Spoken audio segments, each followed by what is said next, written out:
ताप रहे हैं, जब बच्चे ठंड में पानी से भीगकर पिटाई हो रही है बच्चों की, तो आप अपनी माता जी के साथ लकड़ी लगाकर आग ताप रहे हैं और उसका वीडियो जारी कर रहे हैं।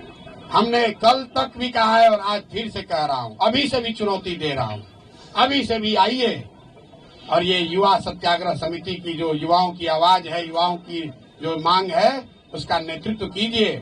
मैंने कल परसों भी कहा है, आज फिर से दोहरा देता हूं, क्योंकि फिर ये अभियान हम लोग कल पर से शुरू करेंगे। ये फिर नेता चिल्लाएंगे, अरे प्रशांत किशोर ने हाईजैक कर लिया, जन सुराज ने हाईजैक कर लिया। राहुल जी, तेजस्वी जी, आप लोग ट्वीट करना थोड़ा कम कीजिए, आकर बच्चों के साथ खड़े हो जाइए। मैं धन्यवाद करना चाहता हूं सीपीआई एमएल का। कम से कम एमएल के लोग रोड पर संघर्ष तो कर रहे हैं, छोटा करें बड़ा करें, मेरी उनसे वैचारिक मतभेद हो सकता है, लेकिन युवाओं के मामले में जन सुराज, प्रशांत किशोर के अलावा अगर कोई रोड पर उतरा है गंभीरता से, तो सीपीआई एमएल के लोग हैं। तो जो लोग भी युवाओं की बात कर रहे हैं, अभी से भी जगिए, आइए इसकी नेतृत्व, इसका अभियान में अपनी आवाज जोड़िए, इसका नेतृत्व कीजिए। प्रशांत किशोर और सारे जनसुराजी आपके पीछे चलेंगे, कोई दिक्कत नहीं। नीतीश कुमार जी अभी तक चुप्पी नहीं तोड़ रहे हैं, यात्रा में बार बार वो जा रहे हैं, लेकिन आपके सवाल पर पूरी तरह से चुप्पी साधे हुए, क्या कारण? भाई, नीतीश कुमार शारीरिक और मानसिक रूप से थके हुए नेता है, जिनका अंतिम 10 महीना चल रहा है। 14 तारीख को चूड़ा दही खा लें, उसके बाद एक अने मार्ग पर चूड़ा दही खाना कभी जीवन में नसीब नहीं होने वाला। कोई भी मुख्यमंत्री बने बिहार का नीतीश कुमार नहीं बनेंगे। और कितना ये शारीरिक और मानसिक रूप से थके हुए हैं, आप देखिए। जिस प्रशांत किशोर को पकड़ने के लिए पिछले 5 दिन से इनका पूरा एडमिनिस्ट्रेशन लगा हुआ है, कितनी तैयारी की।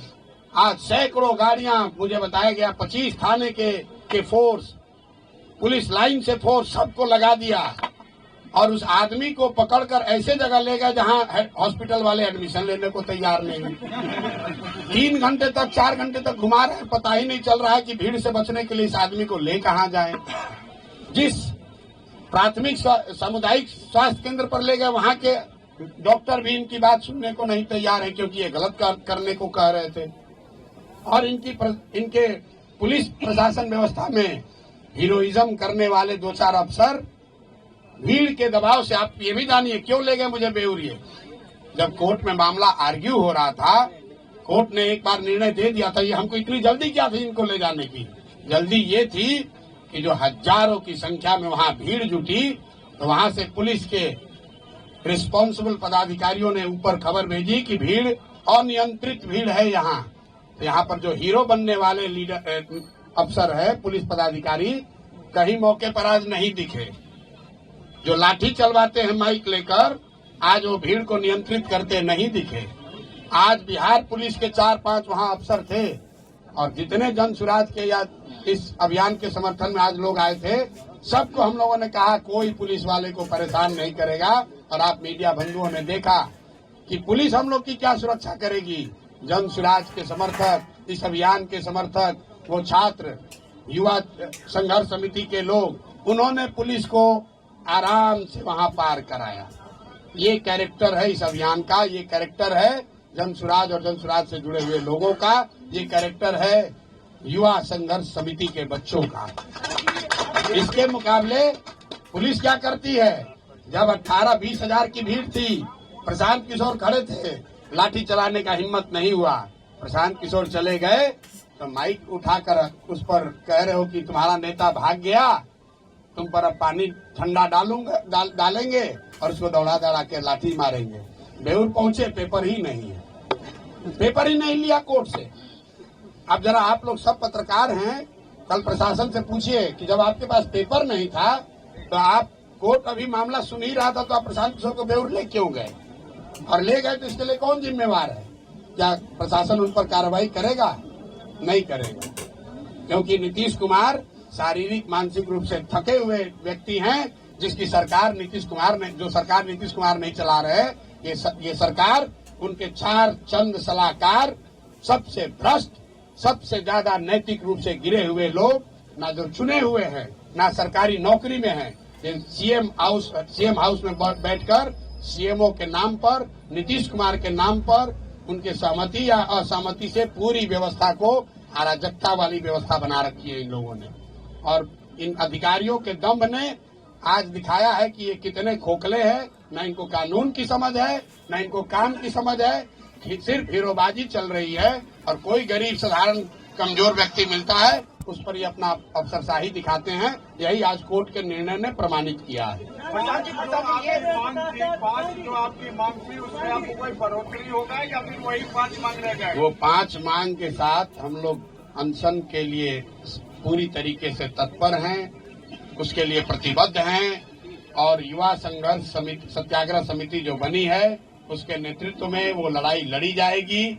साथ में जब 2 दिन पहले युवा सत्याग्रह समिति बनी उसमें ये भी कहा गया है कि यहाँ बिहार में जितने लोग भी इस सरकार से पीड़ित हैं, इनके नीतियों से, इनके कार्यक्रमों से, इनके भ्रष्टाचार से, इनके आचार विचार से, वो सब अब युवा संघर्ष समिति के पास आ सकते हैं। और अपील के पहले दिन ही सहारा से पीड़ित सारे लोग, वो सारा संगठन आकर उसमें जुड़ा है।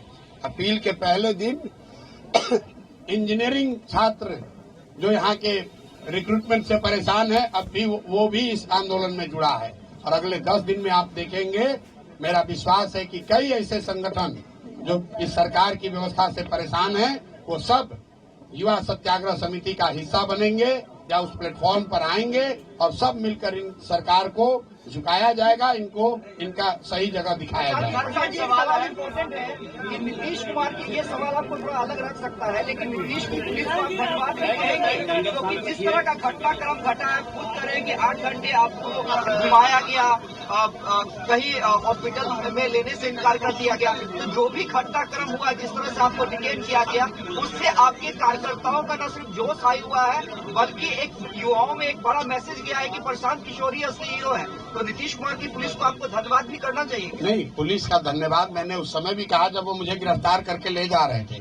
आज दिन में जो खबरें चली कि पुलिस ने प्रशांत किशोर को थप्पड़ मारा, मैं बिल्कुल कैमरे पर कह रहा हूँ, पुलिस ने कोई जाति नहीं की है। शुरू में जब वो मुझे वहाँ से डिटेन करने आए, उन्होंने थप्पड़ नहीं मारा है।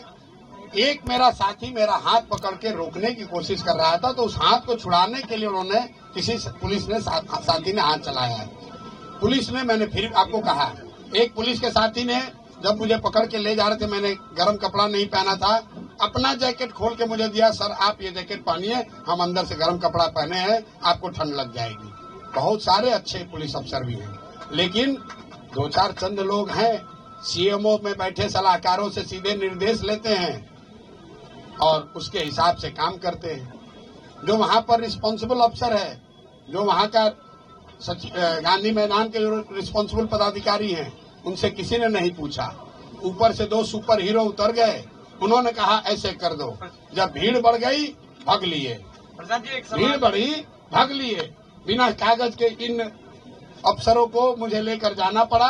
तब तक कोर्ट ने निर्णय पलट दिया, इनकी कलई खुल गई। गलत काम करोगे तो ऊपर वाला भी है, नियति है। हमारे आपके प्रयास से नहीं, ऊपर वाला भी देख रहा है। गलत करोगे तो तुम्हारे साथ गलत ही होगा। आप अधिकारियों का नाम बता रहे हैं, पूछ रहे हैं, तो प्रेस कॉन्फ्रेंस में उन अधिकारियों का नाम बता करके नहीं इस्तीफा मांगते हैं? नहीं, मैं क्यों मांगू, मैं उनको इतना बड़ा क्यों बनाऊं, जिसको इस पूरी व्यवस्था में कुछ चंद अधिकारी, आप लोग हमसे ज्यादा जानते हैं कि सीएमओ में बैठकर कौन चंद अधिकारी इस पूरे राज्य को चला रहे हैं, लूट रहे हैं। आपको हमसे ज्यादा मालूम है कि कौन लोग हीरोइज्म कर रहे हैं, कौन लाठी चलवा रहा है। कोर्ट ने अनकंडीशनल बेल देते समय प्रशासन को कुछ नहीं कहा? प्रशासन को बिल्कुल ठोका। एक लाइन पढ़ दीजिए। इन्होंने कहा, कोर्ट ने ऑर्डर में कहा कि ये सारी धाराएं जो सारा आपने इन पर एक्यूजेशन एलिगेशन लगाया है, इसमें कोई ऐसा धारा नहीं है जिसके लिए आपको इनको कोर्ट में प्रोड्यूस करने की जरूरत थी। आप थाने से ही इनको जमानत दे सकते थे, आप कोर्ट में लाए ही क्यों? क्योंकि कोर्ट में इसलिए लाए कि इनका अपना नशा है पावर का, इनको पहले 6 घंटा दौड़ाएंगे, इनको आज सबक सिखाएंगे। अरे हमको क्या सबक सिखाओगे? प्रशांत किशोर तुमसे डरने वाला नहीं है। 6 घंटा घुमाओ या 60 घंटा, अभी भी कितने बच्चों को शायद डिटेन कर रखा है। 50 लोग हैं। क्या होगा? नहीं, रिहा अगर आज रात तक नहीं हुए तो कल इनका खबर लिया जाएगा कोर्ट के द्वारा। फिर जब हम पर इल्जाम है, हम छूट गए तो हमारे साथ बच्चों को जो सो रहे थे, ठंड में सोए हुए बच्चों पर ताकत दिखाते हो, उनको डिटेन करते हो। मुझे जब एम्बुलेंस से ले जा रहे थे तो पीछे से कुछ लोग एम्स से जब लेके जा रहे थे तो पीछे से, मैं आपको घटना बता रहा हूँ, पीछे से कुछ साथी गाड़ी से जा रहे थे ये देखने के लिए कि ये लोग कहाँ जा रहे हैं, घबराहट में, प्यार में, जो भी कह लीजिए। वहां पर एक पदाधिकारी है, नाम नहीं लूंगा, यहाँ के नए नए एक पदाधिकारी आए हैं, उसको मैंने सुना कहते हुए कि इन सारे गाड़ियों को रोक लो, इनका चाबी छीन लो। ये कहा उसने, उस आदमी ने, शख्स ने। अभी जुम्मा साल भर पहले अफसर बने हो, सारा नशा उतार देगी पब्लिक। कहता है कि सारे गाड़ियों का चाबी छीन लो, इनका मोबाइल जब्त कर लो। कोई पूछने वाला नहीं है कि किसने तुम्हें अधिकार दिया है, ये किसने अधिकार दिया है। कहता है अगर नहीं करोगे तो हमारे पीछे चलने के इल्जाम में तुम पर केस कर देंगे। ये स्थिति है। बताइए, ये प्रशांत किशोर को पकड़ के ले जा रहे हैं, हमारे पीछे इतने लोग हैं। जब हमारे साथ ये हो रहा है तो बिहार के गांव में, शहर में, गलियों में रहने वाले बच्चों के साथ क्या करते होंगे ये लोग। कहता है गाड़ी का चाबी छीन लो, सबका गाड़ी छीन कर, पति कौन सा वो थाना है जहाँ रोका था, जरा आप लोग इन्वेस्टिगेट कीजिए कि किसने सारे गाड़ियों का चाबी छीना है? प्रेस वालों का भी छीना है। इतना नशा हो गया है इन लोगों को। और कौन है अफसर? अभी 2 साल पहले यहाँ बहाली हुई, अभी प्रोबेशन भी खत्म नहीं हुआ होगा। इतना कर दिखा रहे हो। ये शासन के खिलाफ कोर्ट में जाइएगा, जो परेशान कर रहे हैं 7-8 घंटा आपको। नहीं, ये 7 घंटा हमको क्या परेशान करें? उनकी कलई खुल गई, इनके मुंह पर कीचड़ पड़ा है।